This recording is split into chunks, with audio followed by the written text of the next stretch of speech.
Bonjour bien-aimés frères et sœurs en Christ, c'est une très grande joie pour moi de me retrouver avec vous ce matin autour de la parole de notre Dieu. Il arrive des situations dans nos vies où on cède à l'inquiétude, où tu entends souvent les expressions comme « cette situation m'inquiète »,« je suis inquiet ». Mais est-ce que tu sais que la Bible dit quelque part de ne pas s'inquiéter? Sûrement tu ne sais pas. Tu vas lire avec moi un verset de la parole de Dieu. Le texte se trouve dans le livre de Philippiens, le chapitre 4, verset 6. Écoutez ce que la Bible dit à propos. Ne vous inquiétez de rien, mais en toutes choses, faites connaître vos besoins à Dieu par des prières, par des supplications et par des actions de grâce.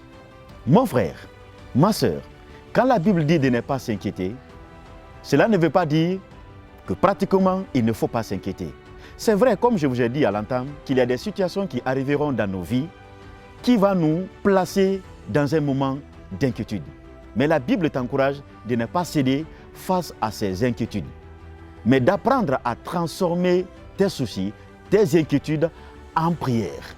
Voici ce que tu dois retenir. Premièrement, il ne faut pas s'inquiéter.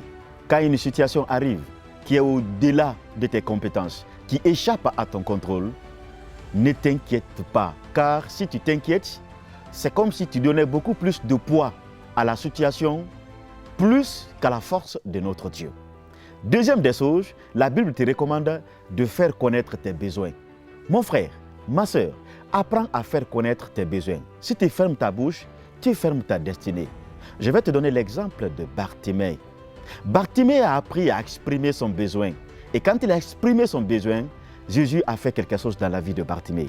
Il y a des personnes qui traversent des moments difficiles, mais ils n'expriment pas leurs besoins. Mon frère, si tu ne demandes pas, tu n'auras pas de réponse. La Bible dit, demandez et on vous donnera. Si tu ne cherches pas, tu ne trouveras pas. Si tu ne frappes pas, on ne t'ouvrira pas. Apprends à exprimer ton besoin. Jésus a demandé à Bartimée, que veux-tu que je fasse pour toi? Jésus savait clairement que Bartimée était aveugle, mais il a laissé Bartimée lui-même exprimer son besoin. Et c'est à la suite de cela que le Seigneur a apporté quelque chose de positif dans la vie de Bartimée. Ne cède pas à l'inquiétude. Le mois d'août, certes, il y aura des situations compliquées qui vont certainement te plonger dans les inquiétudes.